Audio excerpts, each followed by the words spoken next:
regardez la Bible et consultez-la. Est-ce que le Christ étant la vérité avait délivré toute la vérité? Comme cette vérité n'a jamais été révélée, on ne peut pas la trouver dans la Bible. Mais pourquoi vous n'avez pas fait Éden vous-même? Pour ce qui me concerne, le Seigneur a toujours voulu que je partage cette expertise, cette expérience avec plusieurs personnes. Vous voyez à travers les médias, à travers le monde, il y a des débats entre les chrétiens, même les chrétiens. Mais ça se passe ici sur le plateau de Moïse. Nous les suivons, ils ne se retrouvent plus. Vous avez toute notre permission parce qu'il y en a qui disent des vérités fausses ici. Le monde souffre terriblement parce que même la Bible, ils n'arrivent pas à la comprendre. L'adamisme, c'est une question identitaire. Où tu es, où tu n'es pas. L'être part de quelque part. Il faut lui affecter un esprit, une force capable d'animer l'être. Cette Afrique dont les chrétiens ne veulent pas entendre parler était une Afrique organisée. L'Égypte était déjà organisée quand la Grèce n'existait même pas. Et vous ne pouvez pas me montrer aucun verset du Coran qui pousse aux gens d'aller tuer. La Bible est mystérieuse. C'est pas donné comme ça. C'est Dieu qui parle. Et il vient en Afrique centrale, particulièrement au Congo, et il dit, ça c'est mon...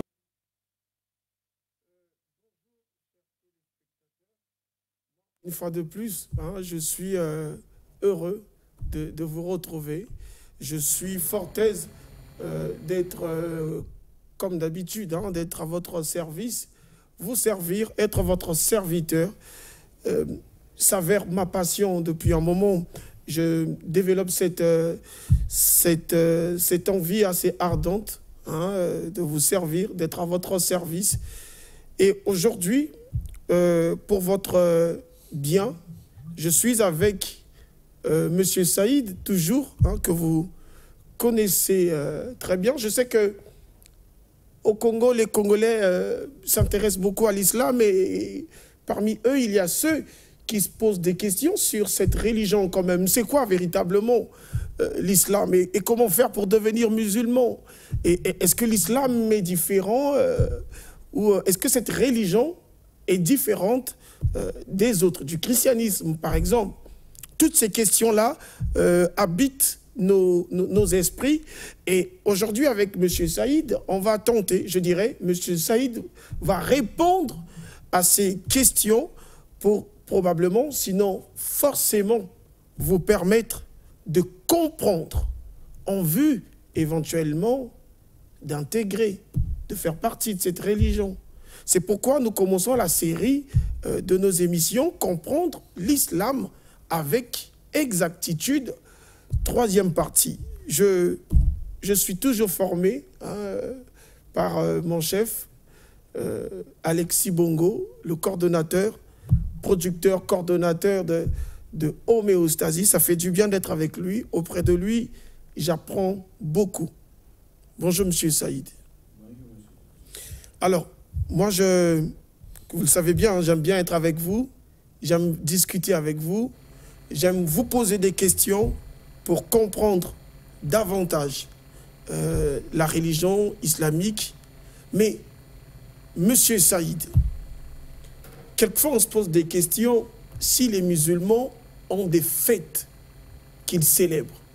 Nous connaissons que dans le christianisme, il y a des fêtes que les chrétiens célèbrent.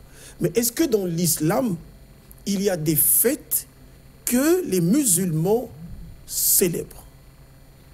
Merci beaucoup. A'udhu billahi minash shaitanir rajim. Bismillahirrahmanirrahim. Je pense que vous connaissez qu'actuellement, les musulmans, ils sont en train de jeûner pendant le mois de Ramadan.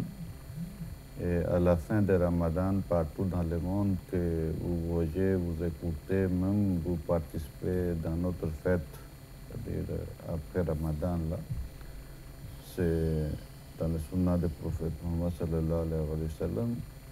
Ça fait déjà 14 siècles que les musulmans sont en train de fêter, juste après le mois de Ramadan, le premier Shawwal, que partout dans le monde, les musulmans, pour clôturer le Ramadan, à la fin, ils finissent par la fête. On dit Eid al-Fitr. Eid signifie la joie. Il y a deuxième fête dans l'islam, c'est vous parlez de Tabaski ou Eid al-Adha. Ça vient après 2 mois, 10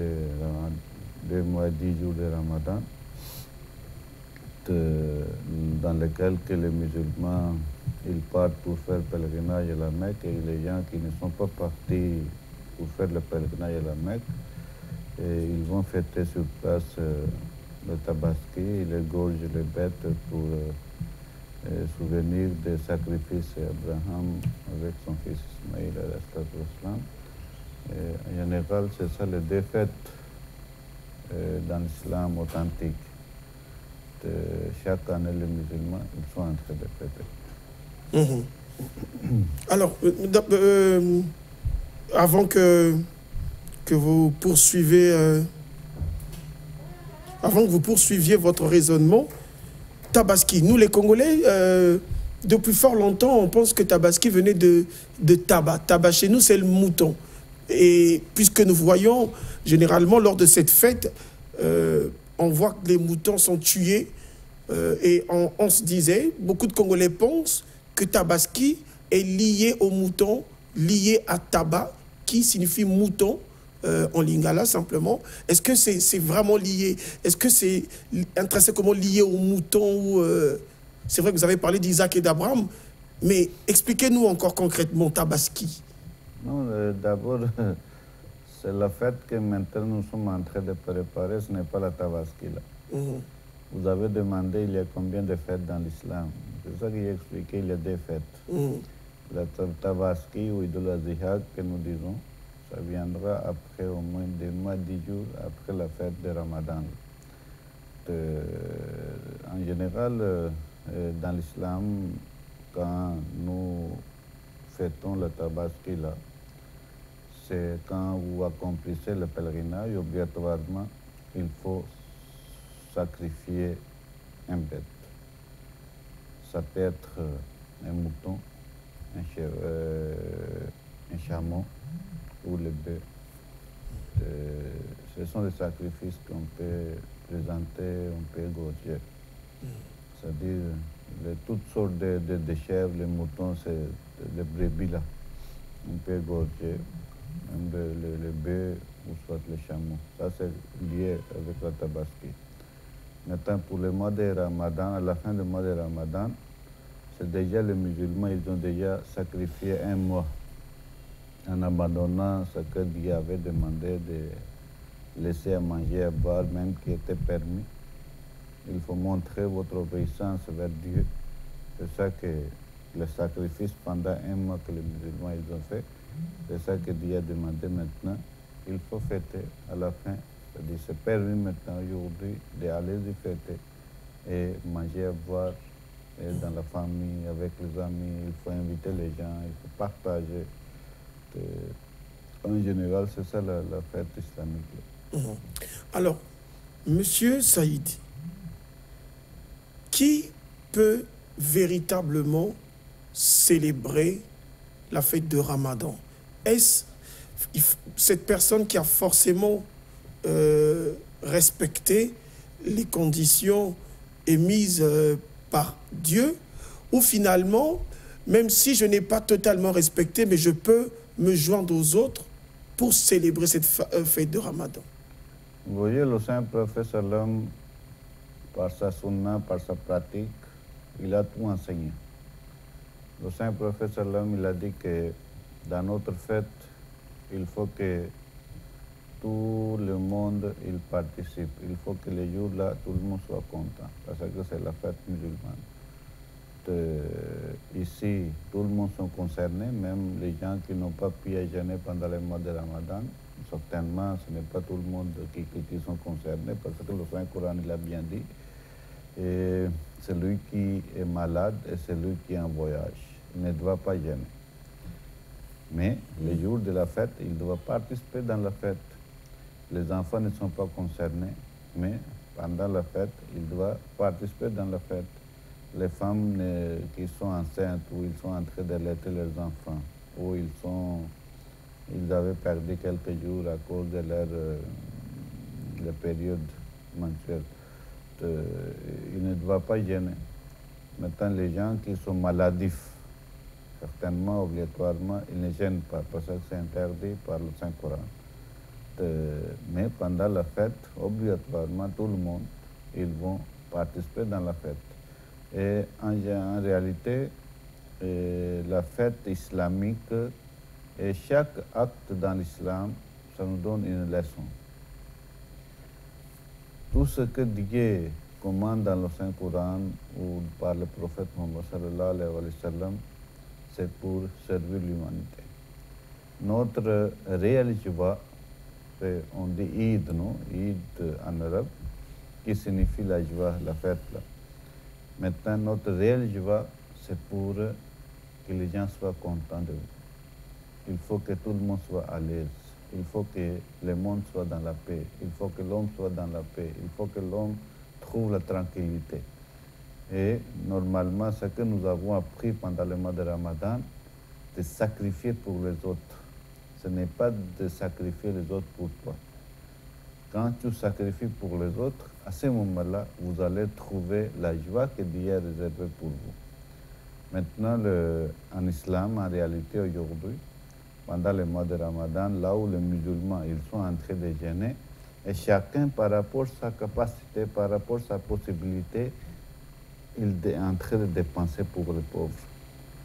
En plus, le saint prophète sallallahu alayhi wa sallam, il a donné le conseil à tous les musulmans, avant de fêter, avant que le Ramadan finisse, il faut que chacun il paye une contribution pour qu'on puisse récolter et partager parmi les gens qui n'ont pas assez de possibilités de préparer la fête. C'est aussi une recommandation du prophète Mohammed sallallahu alayhi wa sallam.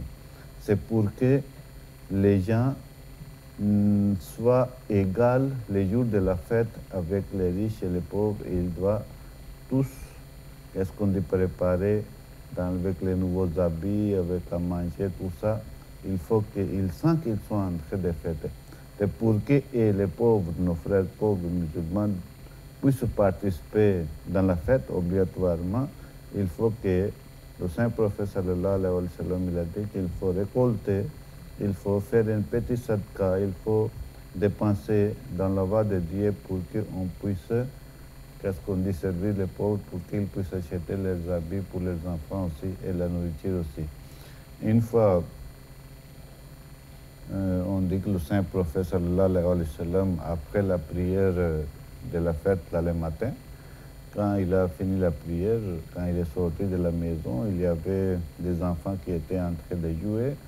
Ils étaient dans la joie, mais il y avait un enfant qui était assis à côté, triste, avec les habits sales. Maintenant, le saint prophète sallam, il a dit que non, aujourd'hui c'est notre fête. Il n'y a pas la tristesse. Comment tu peux être triste comme ça? Aller jouer avec les enfants, mais tu n'as pas porté bons habits. Il a dit que non, en réalité, je suis orphelin.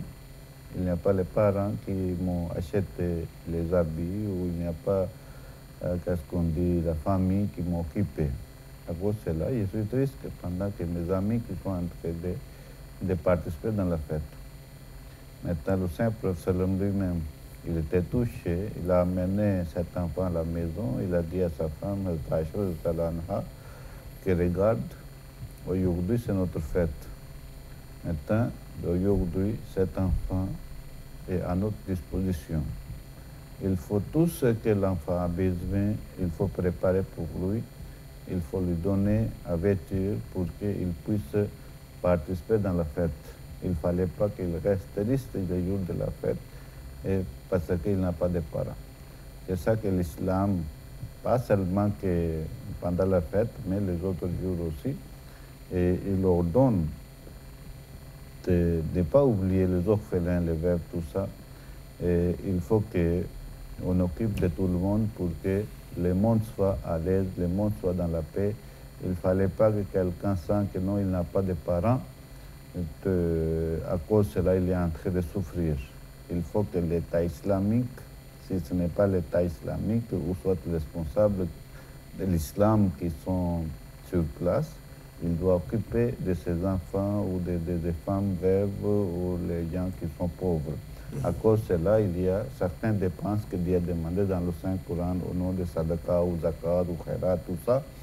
Et toutefois, Dieu donne la promesse que celui qui dépense dans la voie de Dieu, celui qui dépense pour Dieu, à cause de Dieu, à cause des pauvres, et c'est comme une sorte de commerce que vous faites avec Dieu. Dieu va bénir votre bien et de la richesse, Dieu va vous augmenter. Mais si vous dépensez dans la voie de Dieu pour les pauvres, pour qu'ils soient servis. En réalité, l'islam, c'est à la service des gens.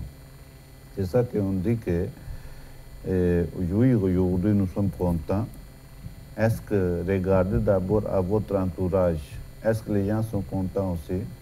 Si les gens ne sont pas contents, si les gens ne sont pas encore dans la paix, s'il n'y a pas encore la justice, s'il y a encore trop de pauvreté, il n'y a pas les gens qui ont mangé, maintenant, votre joie n'a pas de sens. C'est ça que nous avons appris dans le mois de Ramadan. L'objectif, parmi l'objectif aussi le mois de Ramadan, parce qu'il y a les riches qui ne connaissent pas la douleur de la famine. Parce que le moment qu'ils sentent un peu la famine, ils ouvrent le frigo et ils mangent quelque chose. Maintenant, pour ça, ils n'ont pas besoin de souffrir. Maintenant, le moment qu'ils sont obligés de jeûner pendant toute la journée, ils ont envie maintenant de manger, ils ont envie de boire. Maintenant, on dit que non, ce n'est pas encore l'heure qui est arrivée. À ce moment-là, ils vont sentir la douleur de la famine.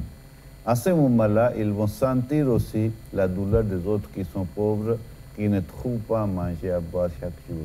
C'est ça que c'est comme c'est une leçon que nous avons appris pendant le mois de Ramadan. N'oubliez pas vos frères musulmans, ou pas seulement les musulmans, tout le monde qui sont en train de souffrir. Parce que la religion n'enseigne pas seulement occuper de votre religion. La religion nous enseigne que vous êtes meilleurs humains qui sont sortis pour servir l'humanité. Dans l'humanité, ce n'est pas seulement les musulmans. C'est ça que par grâce de Dieu, la communauté musulmane Ahmadiyya aujourd'hui, là où par rapport à nos moyens, pas seulement que nous invitons les musulmans pendant la fête là, mais nous invitons nos voisins, nos frères dans le quartier, les gens qui sont pauvres, qu'ils viennent participer dans notre fête aussi pour qu'ils puissent regarder comment ça se passe dans l'islam, comment nous fêtons et comment nous mangeons ensemble. Et les petits murs que les religieuses, les gens spirituels qui ont créé ça, nous sommes en train de faire tomber pour que tout le monde soit, qu'est-ce qu'on dit ensemble, pour qu'ils puissent trouver la joie. Vous comprenez? C'est ça l'objectif de Ramadan, c'est ça l'objectif de notre fête musulmane. Très bien. Donc, chers téléspectateurs, je pense que vous qui nous suivez, vous comprenez, je pense, ce que dit M. Saïd. Je le dis parce que tout est clair. En vérité, pendant la période de Ramadan, pendant la période du Ramadan, il y a ce qu'on appelle par la promotion du vivre ensemble, mais la promotion aussi de la dilection. Les deux faits, sinon les deux promotions, sont mises en exergue. Il s'agit de promouvoir la dilection, l'amour du prochain. Nous savons tous ce que c'est aimer l'autre. Mais aimer l'autre ne s'arrête pas que dans la théorie.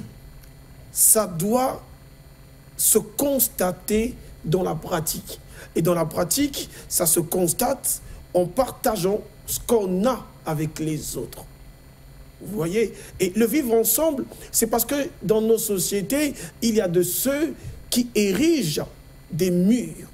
Il y a des religions qui mettent, qui érigent des murs entre les riches et les pauvres, entre les plus élevés et les moins élevés. Mais dans l'islam, c'est le contraire.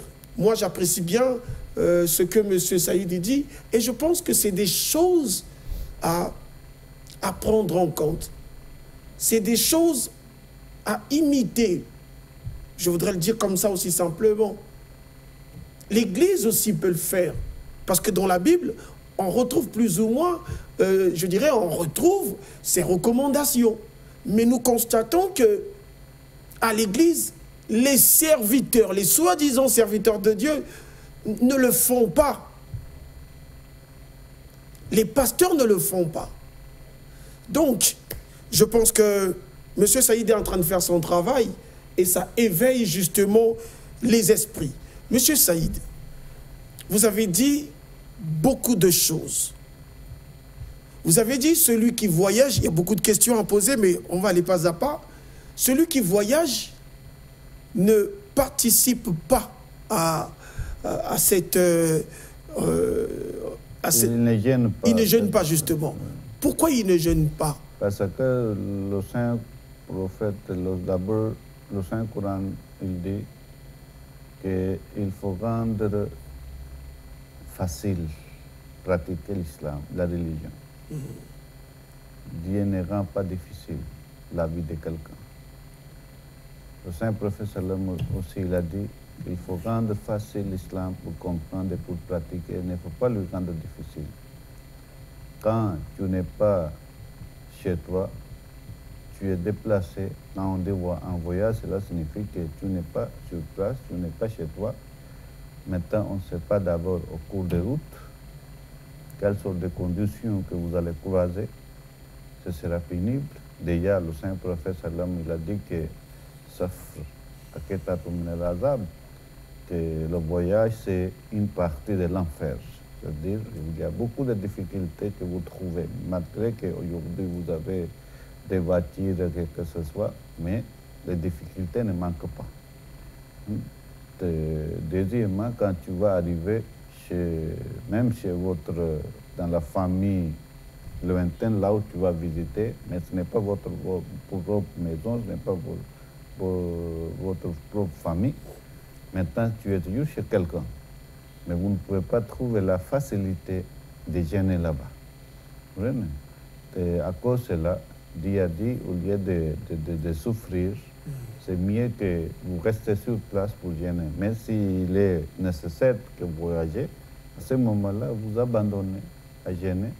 Maintenant, tu vas remplacer, tu vas attraper les jours que vous avez perdus pendant le mois de Ramadan, après Ramadan, pour compléter les jours. Vous comprenez? C'est ça la facilité que Dieu a accordée. Même chose pour les malades. Pendant que vous êtes malade, vous ne devez pas gêner. Parce que ça peut arriver que vous allez aggraver votre maladie. Et plutôt, c'est l'islam, il nous autorise de sauver d'abord la vie. Vous voyez combien de fois que le Saint Prophète sallallahu alayhi wa sallam, il a dit que, par exemple, vous êtes en train de prier, vous êtes en train d'adorer Dieu. Maintenant, si vous écoutez que les voisins ou dans la maison, il y a le feu, que la maison a pris le feu, ou soit il y a un serpent qui est sorti, il faut abandonner votre prière d'abord, il faut couper votre prière et il faut d'abord aider les voisins pour atteindre le feu, ou soit tuer le serpent qui peut piquer quelqu'un, qui peut tuer quelqu'un. Après, tu vas continuer votre prière. C'est ça, vous voyez, Dieu lui-même, il met sa créature en avant pour le servir. Maintenant, c'est l'homme qui est ingrat, c'est l'homme qui rejette sa créature, il occupe seulement, soi-disant, qu'il occupe seulement de Dieu. Maintenant, si en réalité il occupe de Dieu, Dieu lui-même il demande, mais ma créature, il est dans les difficultés, il faut l'occuper. Mais il oublie cet ordre-là. Quand vous parlez d'église, quand vous parlez de pasteurs, vous voyez, aujourd'hui, par exemple, nous constatons dans la société, c'est très courant. Pas seulement que dans l'église, à tout moment, on leur demande, les gens qui viennent pour prier, au lieu de laisser tranquille dans la prière, à la fin, ça finit toujours, il faut dépenser, il faut partager, il faut payer. Mais chaque semaine, si vous forcez quelqu'un, cela signifie qu'un jour viendra, il va se gêner d'entrer dans l'église parce qu'il n'a rien. Il va fuir l'église. Et qu'est-ce que nous constatons aujourd'hui? Qu'aujourd'hui, l'église est comme c'est le réel qui est devenu église, c'est le marché qui est devenu église, même jusqu'à le bus qui est devenu l'église.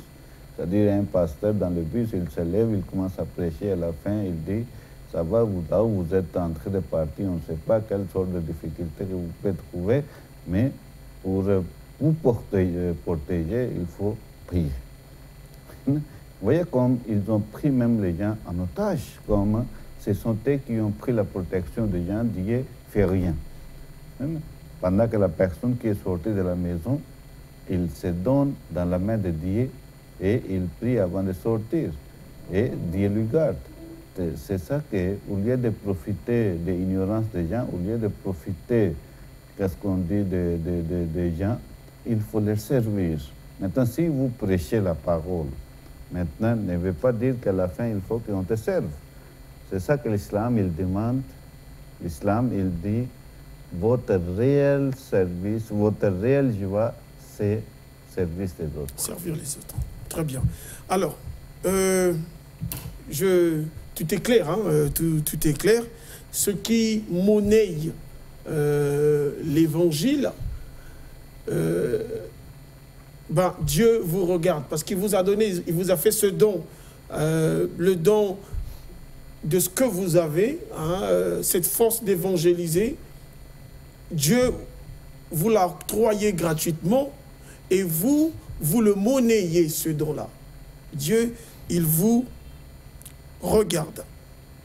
Monsieur Saïd, je pense que vous avez plus ou moins répondu à cette question, mais de façon claire, je voudrais vous demander, en quelques mots, qu'est-ce que l'islam? Un bien-aimé, la semaine passée, nous demandait, qu'est-ce que l'islam? En quelques mots. C'est vrai que vous avez dit l'islam, c'est servir les autres, vous avez dit beaucoup de choses, mais en quelques mots, c'est quoi véritablement l'islam? Vous voyez, l'islam, c'est une religion qui est tellement vaste. L'islam, d'abord, c'est une religion, comme les autres, qui était révélée au prophète Mohammed sallallahu alayhi wa sallam, fondateur de l'islam. Ça fait déjà 15 ans que l'islam existe. Maintenant, l'islam est basé sur le Saint-Coran. Le Saint-Coran, c'est un livre sacré pour les musulmans dans lequel Dieu a tout expliqué, tout ce que l'homme a besoin. Maintenant, l'islam est basé sur 5 choses. La base de l'islam, c'est qu'il faut accepter qu'il y a un seul Dieu, il n'a pas de partenaire. Deuxièmement, le prophète Mohammed sallam, il est son messager, comme les autres messagers. Et deuxièmement, il faut prier 5 fois par jour, obligatoirement. Ça, c'est l'islam qui demande. Maintenant, troisièmement, il faut jeûner pendant le mois de Ramadan. Et quatrièmement, c'est la zakat. Il faut payer les dîmes. Dîmes ne veut pas dire que c'est que le pasteur, un dixième qu'il demande. C'est la zakat, le sadaqa que le Saint-Coran a parlé, que Dieu a commandé au prophète Mohammed sallam, et prend chez les riches et donner aux pauvres. On paye la zakat une fois par an, et 2,5%. C'est-à-dire tout ce que vous avez comme la richesse dans la maison que pendant toute l'année tu n'as pas touché. Maintenant, c'est sur ça que tu vas payer 2,5%. Maintenant, ce sera distribué où? Aux pauvres. Ça n'appartient pas ni aux imams, ni aux riches, ni que vous allez avec ça, que vous allez construire les mosquées, mais Dieu a bien dit dans le Saint-Coran que prendre chez les riches, aux prophètes, donner aux pauvres, ça appartient aux pauvres. C'est ça que c'est une sorte de défendre les pauvres et de terminer la pauvreté dans la société. C'est ça qu'aujourd'hui, le musulman, au deuxième calife de la communauté musulmane Ahmadiyya, il dit que si les musulmans ils comprennent l'esprit de ce sacrifice, s'ils trouvent ce sacrifice, l'esprit de ce sacrifice-là, de dépenser dans la voie de Dieu et trouvent qu'est-ce qu'on dit, la tranquillité, et il doit faire, et la pauvreté du monde va finir. Mais malheureusement, aujourd'hui, les musulmans, ils ont rejeté cet ordre et ils ne font pas ce qu'il doit être fait. Mais est-ce que dans la communauté Ahmadiyya, vous en pratiquez encore? Vous voyez, c'est le commandement de Dieu. Vous comprenez? C'est pour chaque musulman, c'est obligatoire. Tout comme un musulman, il doit respecter Dieu, les 5 poteaux de l'islam, non? Ces 5 fondements. J'avais dit, il faut accepter un seul Dieu, accepter le prophète sallam en tant que son messager. Deuxièmement, il faut faire 5 prières. Il faut jeûner pendant le mois de Ramadan. Il faut payer la zakat. Et il faut faire le pèlerinage une fois dans la vie.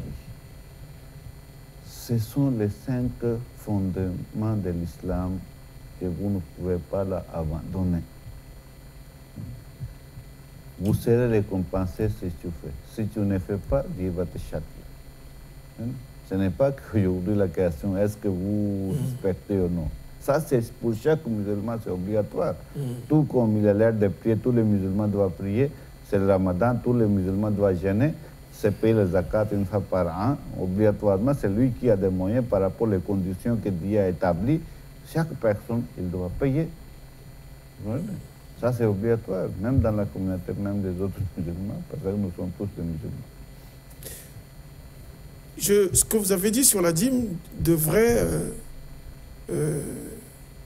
à mon humble avis, devrait être pris en compte par les hommes politiques, parce que ça pourrait favoriser, je dirais, ça pourrait contribuer dans la lutte contre la pauvreté.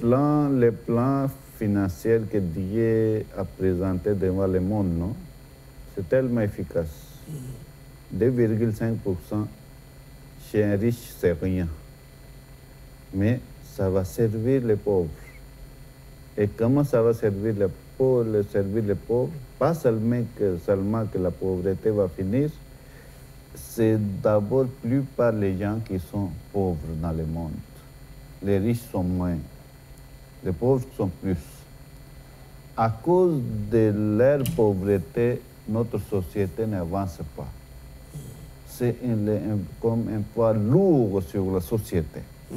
Maintenant, si vous enlevez une partie, vous leur accordez, et ils vous demandent, on ne vous voit pas encore dans le marché pour demander 100 francs, 100 francs.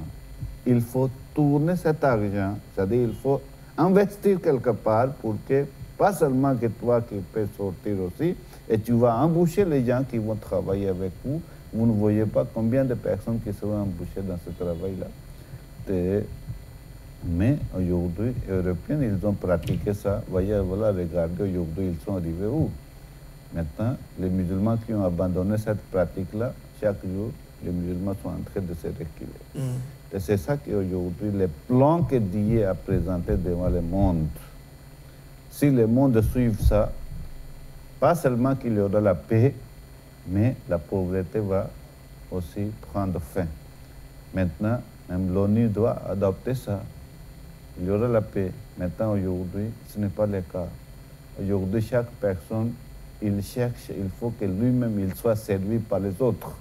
Comme lui, il n'est pas là pour service à la service des autres, mais il cherche ce que les autres viennent pour lui servir.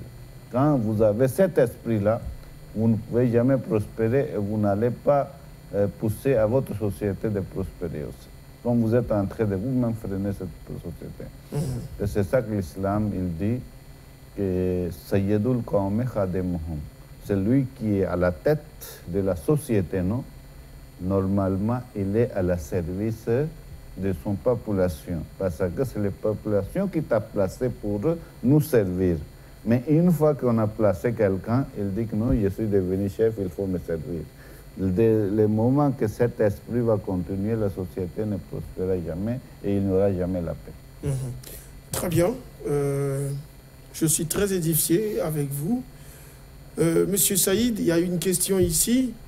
Il y a un téléspectateur qui nous demande s'il existe, il veut savoir s'il existe le baptême musulman.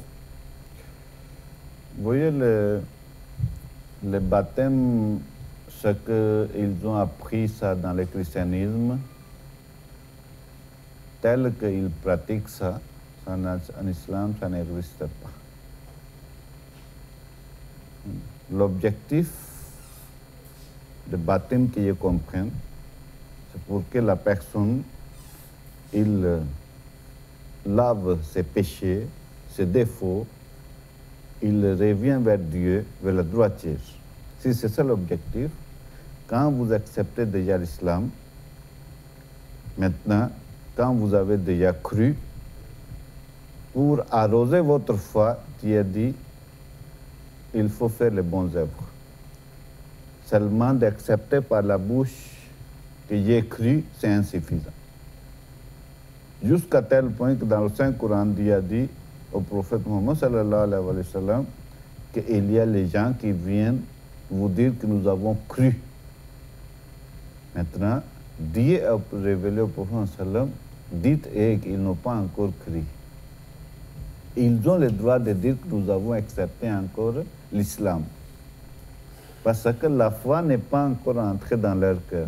Dieu n'a pas approuvé encore leur foi. Et c'est ça que la foi, c'est autre chose, et accepter l'islam, c'est autre chose. Maintenant, deuxièmement, qu'ils disent que le baptême, déjà dans le Saint-Coran, Dieu a dit que Dieu ne change pas la situation d'une personne tant que la personne lui-même ne se change pas. Tu peux laver millions de fois un corps, tête jusqu'à pied. Tu peux prolonger millions de fois dans l'eau bénie que tu as préparée. Si son cœur est sale, il restera toujours sale. Il ne sera jamais béni. Parce que Dieu ne regarde pas est-ce qu'on dit votre face, ni votre couleur, ni votre figure. Dieu le regarde le cœur. Si votre cœur est propre, vous avez accepté par cœur, vous avez enlevé votre saleté de votre cœur, à ce moment-là, Dieu va accepter, c'est ça votre baptême. Vous comprenez? C'est ça que l'islam, la première condition d'entrer dans l'islam, c'est quoi? Il faut abandonner shirk. Il faut abandonner l'idolâtrie. Et l'idolâtrie, c'est quoi? Lever des égos avec Dieu. Il faut donner le pouvoir à Dieu, ce qu'il doit. Dieu dit c'est un grand péché quand vous cherchez à partager le pouvoir de Dieu. C'est déjà un grand péché quand vous demandez au nom de quelqu'un. C'est déjà vous provoquer Dieu.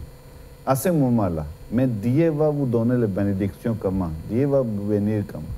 C'est ça que d'abord, la première condition d'entrer dans l'islam, il faut dire La ilaha illallah, Muhammad Rasulullah. Qui signifie qu'il n'y a pas aucune divinité que Allah et Muhammad est son message.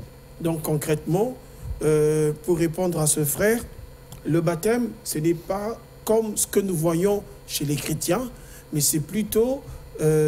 accepté par la bouche, par cœur, que oui, vous avez accepté quelque chose, après tu mets en pratique. Et c'est insuffisant aussi de dire par la bouche tant que tu ne pratiques pas. Comme je vous ai dit, un musulman, il doit faire 5 prières chaque jour. C'est l'islam, c'est l'obéissance, non? Maintenant, si tu ne fais pas la prière là, tu dis que je suis musulman, mais tu n'acceptes pas la prière. Tu ne fais pas, tu ne donnes pas le temps. Cela signifie que tu n'es pas musulman. Ça ne va pas te servir. Qui peut être considéré comme frère musulman? Je vous donne un exemple simple. Vous vous promenez dans la rue et vous voyez un homme vêtu de vêtements comme vous, avec de la barbe et le chapeau que vous avez porté. Est-ce que tout de suite, ce dernier serait pour vous un frère musulman ou il faudrait patienter en vue de le connaître pertinemment, le connaître davantage, pour que vous dites de lui qu'il est votre frère? Qui est un frère musulman? D'abord, on n'a pas besoin de distinguer de connaître qui est musulman et qui n'est pas musulman dans le rue. Ça va nous servir quoi? Quand vous cherchez à diviser la créature de Dieu. Si vous parlez état social, le saint prophète Mohammed sallam déjà il a dit que quand vous sortez de la maison, chaque personne que vous croisez, il faut dire Assalamu alaikum wa rahmatullahi wa barakatuh. Il faut donner la salam. Bonjour. Sans que vous connaissez et vous ne connaissez pas. Maintenant, société confondue, là où il y a les chrétiens, les juifs et les musulmans habités. On n'a jamais vu dans la pratique des compagnons du Saint-Prophète sallallahu alayhi wa sallam, avant de donner salam à quelqu'un, ils ont arrêté la personne. Quel est ton nom? Est-ce que tu es musulman? Il dit, quand il confirme, à ce moment-là, il dit assalamu alaykum. On n'a jamais vu ça. Parce que le Saint-Prophète sallam, il a bien dit qu'il faut donner le salam à chaque personne que vous connaissez et vous ne connaissez pas. Maintenant, malheureusement, aujourd'hui, les musulmans, ils font le contraire. Aujourd'hui, vous avez la balle, vous partez dans un magasin, quand vous dites même assalamu alaikum, maintenant, il vous regarde d'abord, il vous observe, après il dit bonjour. Vous voyez leur mentalité. C'est ça qui est déconseillé. C'est ça que le Saint-Prophète sallam n'a pas enseigné ça, pour distinguer les gens. Maintenant, si vous dites que non, que je dois connaître qu'il est musulman ou non, c'est pour la prière. Si je vois qu'une personne qui est en train de vivre dans mon quartier ou soit mon voisin, il se ressemble avec comme un musulman, mais je ne le vois pas dans la mosquée ou pour prier. À ce moment-là, je peux demander tu es musulman ou non. Vous comprenez? Maintenant, en tant que la créature de Dieu, il est mon frère.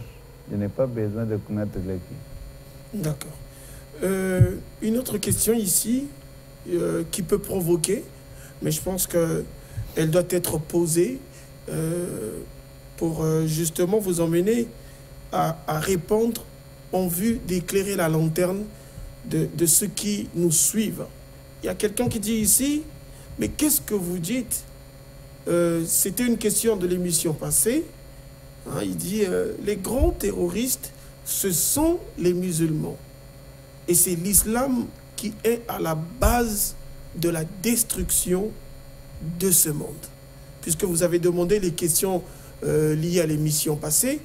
Et donc, il y a un téléspectateur ici qui nous avait envoyé cette question. Qu'est-ce que vous pourriez dire? Quelle est votre réponse à cette question? Vous voyez, dire que l'islam est à la tête de destruction du monde, je ne sais pas où l'islam a détruit le monde et depuis quand. Terrorisme lié avec les musulmans. Pour aujourd'hui, oui. Mais n'oubliez pas que les musulmans qui se disent musulmans ne veulent pas dire qu'ils sont musulmans. J'avais dit au début que l'islam est basé sur le Saint-Coran. Et c'est le Saint-Coran qui est l'islam. Qu'est-ce que le Saint-Coran nous enseigne sur l'humanité, sur la liberté? D'abord, en passant par le prophète lui-même. Le prophète Mohammed sallam, il a passé 13 ans à la Mecque avec ses compagnons. Par les Mecquois, il était persécuté pendant 13 ans. Beaucoup de compagnons étaient tués à cause de quoi? À cause seulement l'islam. Ils ont dit que nous avons accepté un seul Dieu, nous avons abandonné leur idole, leur Dieu. Ils étaient persécutés. Les jours qu'ils ont décidé de mettre la main sur le prophète, à ce moment-là, Dieu a révélé au prophète sallam ne reste pas à la Mecque, allez à Médine. Le prophète sallam, il est sorti en cachette. Maintenant, quand le prophète sallam il arrive à Médine, il trouve qu'il y avait les Juifs et les chrétiens qui étaient en train de vivre à côté de Médine. Le saint prophète sallam, il a signé le pacte avec eux que nous allons vivre ensemble. Le saint prophète sallam n'a pas demandé de convertir dans l'islam. Vous comprenez, les gens qui disent que l'islam est répandu par l'épée, ils sont déjà dans la fausseté. Le prophète sallam ne pouvait pas écrire ou soit signer un pacte avec les Juifs et les chrétiens tant qu'ils n'acceptent pas l'islam, pendant que le saint prophète sallam n'a pas demandé qu'il faut accepter l'islam avant de faire le pacte avec moi. Troisièmement, l'islam, il dit que la ikrah fi din, en matière de la religion, il n'y a pas de contrainte. Chaque personne, il est libre d'accepter ou de refuser. La lumière est claire, les ténèbres aussi est claire. Et l'homme, Dieu lui a créé libre arbitre de juger. Ou soit ça, ou soit ça. Vous ne pouvez pas la forcer. Et Dieu a dit au prophète Mohammed, Fazakir innama anta muzakkir. Ton travail, c'est de conseiller. Continuer à conseiller, donner les bons conseils. Les gens qui acceptent, ça va. S'ils n'acceptent pas, tu n'es pas un gardien sur eux. C'est à la fin qui va juger, c'est Dieu qui va juger. Le jugement ne se trouve pas dans la main de quelqu'un. Deuxièmement, l'islam, le Saint-Coran, il dit que celui qui a tué une personne sans raison, tout comme il a tué toute l'humanité entière, et il va demeurer à cause de cet acte dans l'enfer. Et celui qui tue au nom de l'islam. Même au nom de l'islam, même au nom de Dieu, même au nom du prophète Mohammed sallam. Celui qui va tuer injustement, pas seulement qu'il a tué, celui qui se tue aussi, jamais il peut entrer dans le paradis. Parce que Dieu a dit, la mort et la vie se trouvent dans ma main. C'est moi qui est votre créateur, c'est moi qui ai droit de donner vie, la vie et enlever votre âme. C'est moi.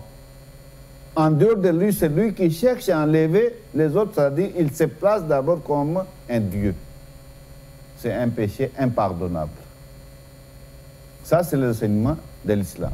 Et deuxièmement, l'islam, il demande donner la vie à une personne comme vous avez donné à la vie tout le monde.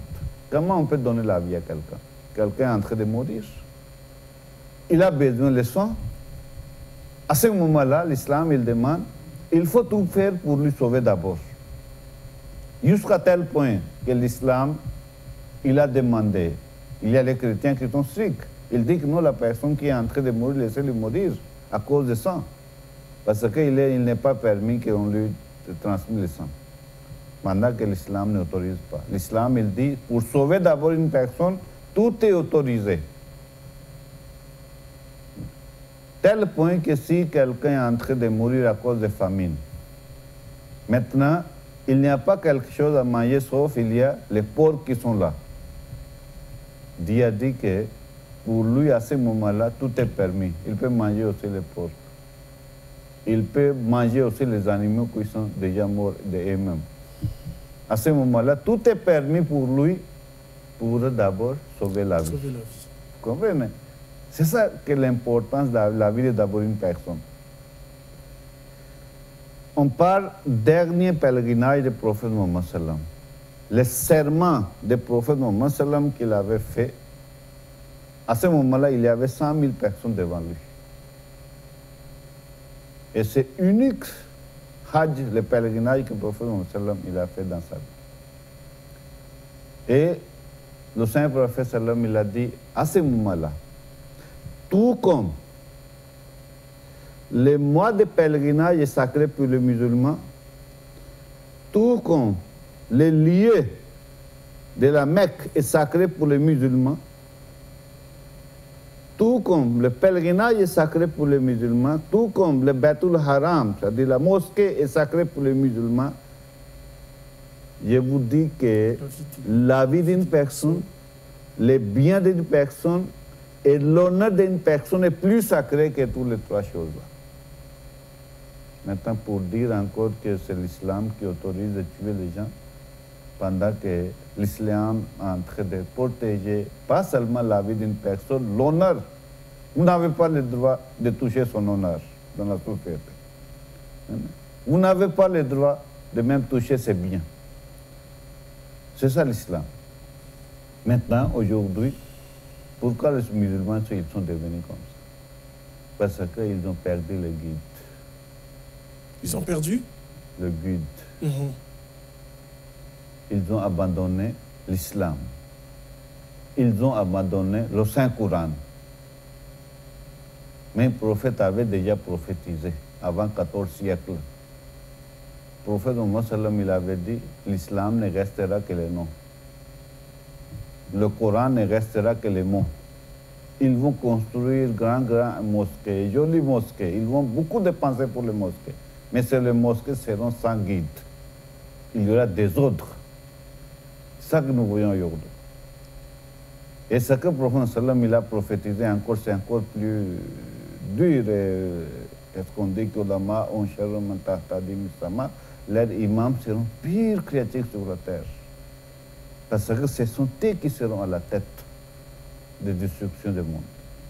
Je pense que l'islam est tellement clair sur ce sujet. Le Saint-Coran, si vous dites que non, c'est voilà le Coran qui demande d'aller tuer les gens, à ce moment-là, je pouvais répondre. Si vous dites que non, c'est les musulmans qui font ça, le prophète avait déjà prophétisé que les musulmans seront ainsi comme les juifs et les chrétiens. Vous comprenez? Maintenant, avant de poser cette question-là, la personne, pourquoi il a oublié la Première Guerre mondiale, la Deuxième Guerre mondiale et la Troisième qui se prépare? La colonisation. Non, le Troisième qui se prépare maintenant. Entre... Bon. Pourquoi il oublie cette côté? Maintenant, pourquoi il a oublié la façon dont les musulmans palestiniens qui sont en train de souffrir dans les mains des Juifs, même les enfants qui sont en train de mourir, même les bébés qui sont en train de mourir, même les femmes qui sont en train de mourir, même dans l'hôpital, il n'y a pas la paix, dans la rue, il n'y a pas la paix, dans la maison, il n'y a pas la paix. Leur sang ne compte pas. C'est ça que l'islam, c'est basé sur le Saint-Coran que je vais vous expliquer. Ok. Mais monsieur Saïd, il y a quand même une théorie qui est très notoire. C'est une théorie islamique qui dit que lorsque vous mourrez au nom de l'islam, pour Allah, il y a 20 femmes vierges, 72 femmes vierges qui vous attendent. Voilà, qui vous attendent au ciel. Qu'en est-il de cette théorie? Est-ce qu'elle est réelle? Est-ce qu'elle est vraie? Vous voyez, ce sont les pasteurs aussi qui ont créé les choses, non? Pour donner les bénédictions. Qu'est-ce qu'on dit? L'argent là, il faut que tu puisses sortir pour 100 000, 50 000 francs CFA. Vous voyez? Il faut faire les louanges, il faut faire loge. De la même manière, il y a les musulmans, les imams qui sont à la tête, ils ont créé leur théorie aussi pour utiliser les enfants innocents, pour nettoyer leur cerveau, pour remplir la saleté des tueries. C'est ça qu'ils sont en train d'utiliser. Mais en réalité, ce que je vous ai expliqué en avant, c'est ça l'enseignement de l'islam. Celui qui tue une personne sans raison, il va rester longtemps dans l'enfer. Ce n'est pas que Dieu va lui recevoir avec les bras ouverts. Donc cette théorie n'existe pas dans le Coran. Ça n'existe pas, ils ont fabriqué ça. Maintenant, pourquoi tu vas mourir à cause de, qu'est-ce qu'on dit, à cause de l'islam, ou tu vas tuer au nom de l'islam? À quelle raison? Pendant que le prophète il n'a pas fait ça. Il n'avait pas besoin de 72 vierges là. Le prophète n'a jamais fait ça. Ses compagnons n'ont jamais fait ça. Mais c'est aujourd'hui que vous êtes en train de faire. Aujourd'hui, vous avez plus de soucis pour avoir ces femmes-là. Dieu vous a donné les femmes ici sur la terre, restez avec eux dans la joie. Mais ici, vous frappez vos femmes là, et là-bas que vous allez chercher. Très bien. Alors, monsieur Saïd, rapidement une dernière question, puisque nous sommes quasiment à la fin de notre émission.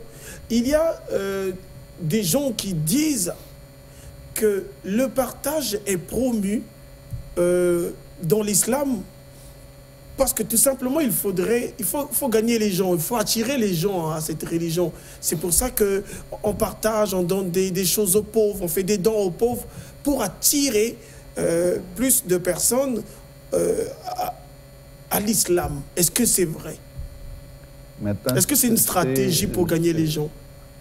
Maintenant, si il y a, qu'est-ce qu'on dit, si nous acceptons cette théorie-là, cela signifie que vous poussez aux musulmans ce que vous êtes en train de dépenser pour les chrétiens et pour la créature dédiée. Maintenant, il faut rester bras fermés. Il ne faut pas ouvrir. Cela signifie que vous-même, vous avez causé la souffrance des gens sur la terre. Maintenant, comment par la nourriture quelqu'un peut accepter la foi? Oui, par l'amour, quelqu'un peut accepter l'islam.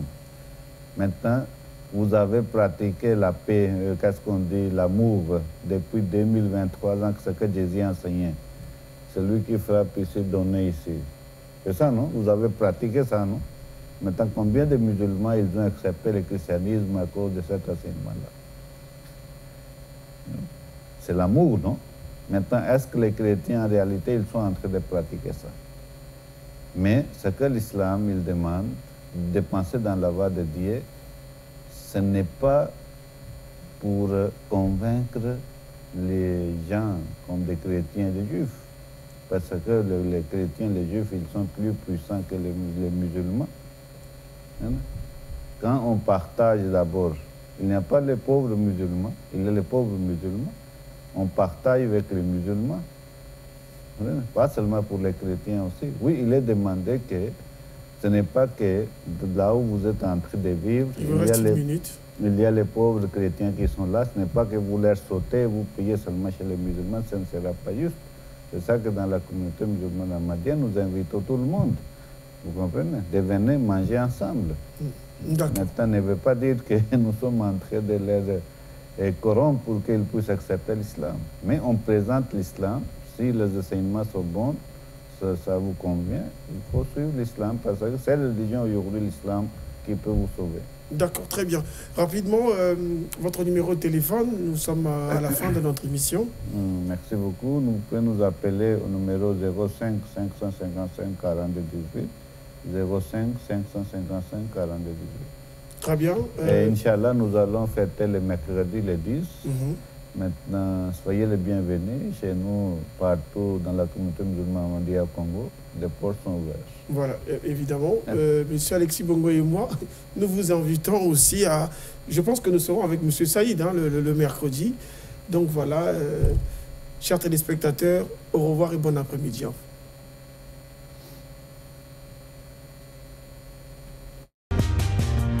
Regardez la Bible, consultez-la. Est-ce que le Christ étant la vérité avait délivré toute la vérité? Comme cette vérité n'a jamais été révélée, on ne peut pas la trouver dans la Bible.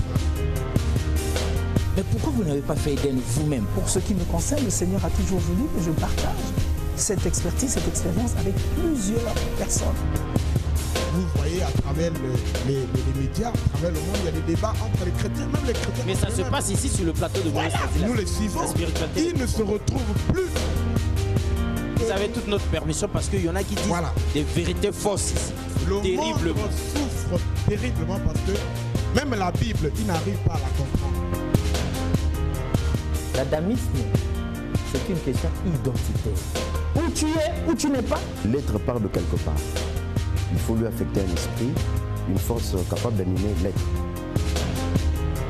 Cette Afrique dont les chrétiens ne veulent pas entendre parler était une Afrique organisée. L'Égypte était déjà organisée quand la Grèce n'existait même pas. Et vous ne pouvez pas me montrer aucun verset du Coran qui pousse aux gens d'aller tuer.